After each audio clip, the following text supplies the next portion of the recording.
The collapse of Building 7 has been recognized as especially difficult to explain.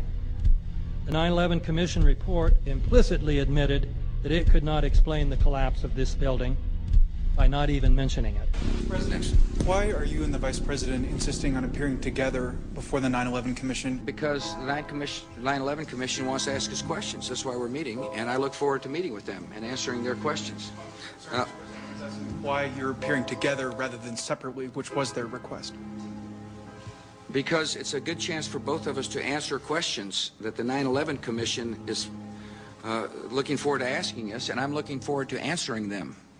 Let's see. Do you think they should be able to stand up and speak their own words? They should go under oath. They should be, yeah. In public.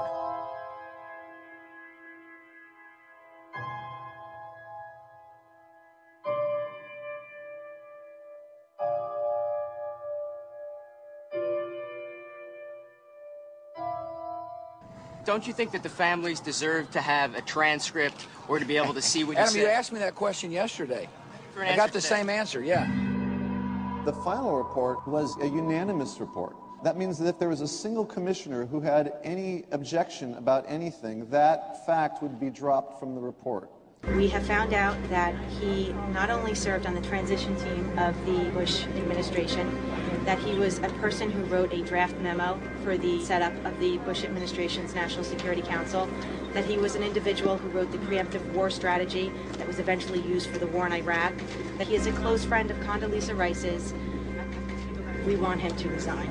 There is literally nothing in the 9/11 report that the Bush administration did not approve of. We can understand, therefore, why the Commission, under Zelikow's leadership, would have ignored all the evidence that would point to the truth, that 9/11 was a false flag operation intended to authorize the doctrines and funds needed for a new level of imperial mobilization.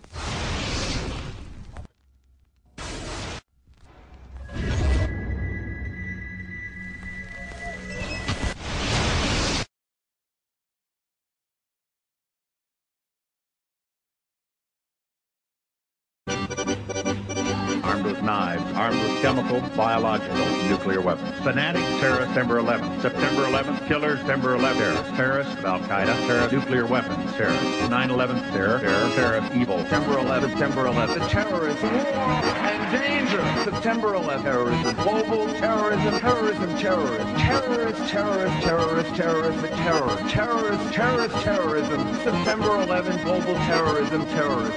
Terrorism. September 11th, world terrorism, terrorism. September 11th, global terrorism. September the 11th, terror. Weapons of mass destruction. September the 11th, terrorists, the evil terrorists, no. Terrorism. The words are hypnotically repeated.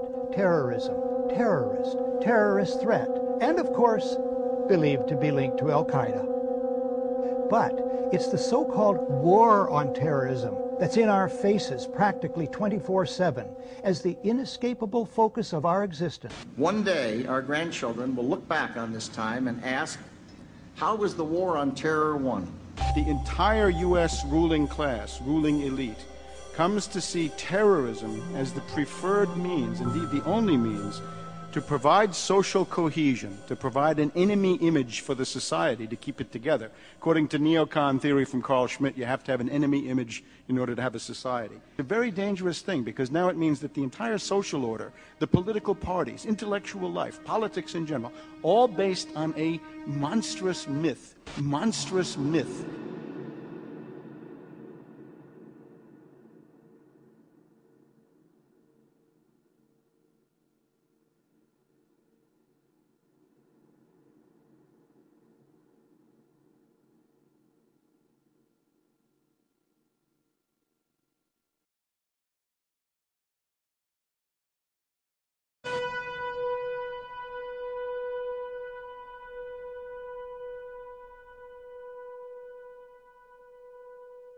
Look, the CIA has done in this country, what they've done to us is unbelievable. Look at the terrorist acts that have occurred. The CIA behind most, if not all of them. We had the Marine barracks. We had our embassy in Kenya. We had Pan Am 103. We had the USS Cole. We had Oklahoma City. We had the World Trade Center in 1993. That helped the terrorists blow up the World Trade Center the first time. They built the bomb. They got the driver's license.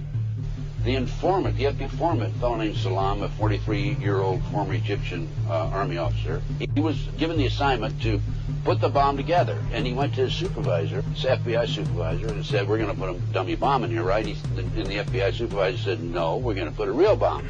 The FBI actually carried out the attack on the World Trade Center in 1993. They actually hired Ahmad Salam and paid him $1 million and gave him real explosives, a detonator, and told him to build a bomb and to give it to the foolish people that he was controlling to allow them to attack the World Trade Center complex.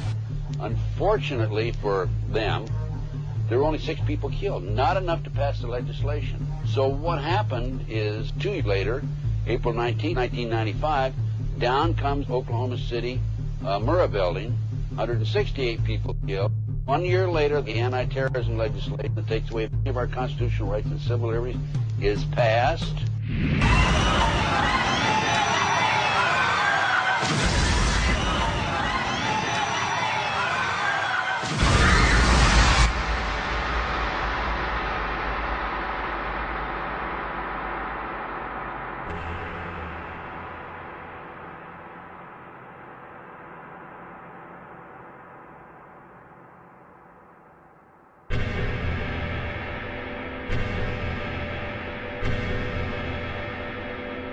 Because at 9:30 this morning, we were actually running an exercise for over a company of 1,000 people in London, based on simultaneous bombs going off precisely at the railway stations that happened this morning. So I still have the hairs on the back of my legs standing upright. To get this quite straight, you were running an exercise to see how you would cope with this, and it happened while you were running the exercise? Precisely.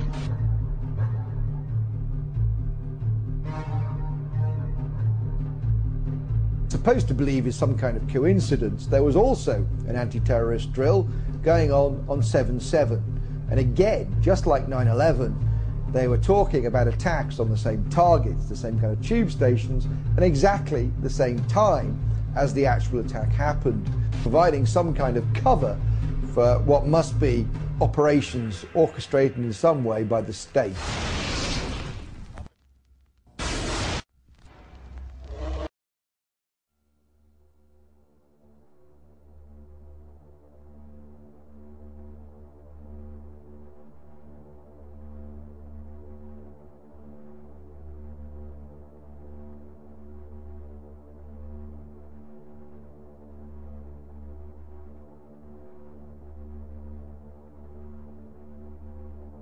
I am absolutely appalled at how much people in this country do not think. We are given to understand that, that an Arabic guy out there up in the mountains financed the most elaborate attack on this country. Do you think some people in a cave were able to have NORAD stand down? Do you think that people in a cave were able to have all of this happen? And when I think about how many Americans were killed in New York City, and believing as I do that this thing was a setup job, this is a textbook operation that Nazis used, and they've used it over and over again. America has been suckered in one more time. I don't have to tell you things are bad. Everybody knows things are bad. The dollar buys a nickel's worth. Banks are going bust. Shopkeepers keep a gun under the counter. Punks are running wild in the street, and there's nobody anywhere who seems to know what to do, and there's no end to it. We know the air is unfit to breathe, and our food is unfit to eat. We sit watching our TVs while some local newscaster tells us that today we had 15 homicides and 63 violent crimes, as if that's the way it's supposed to be. We know things are bad, worse than bad. They're crazy. It's like everything everywhere is going crazy, so we don't go out anymore. We sit in the house, and slowly the world we're living in is getting smaller, and all we say is, please, at least leave us alone in our living rooms. Let me have my toaster and my TV and my steel-belted radios, and I won't say anything. Just leave us alone. Well, I'm not going to leave you alone. I want you to get mad. I don't want you to protest. I don't want you to riot. I don't want you to write to your congressman because I wouldn't know what to tell you to write. I don't know what to do about the depression and the inflation and the Russians and the crime in the street. All I know is that first, you've got to get mad. You've got to say, I'm a human being. God damn it. My life has value.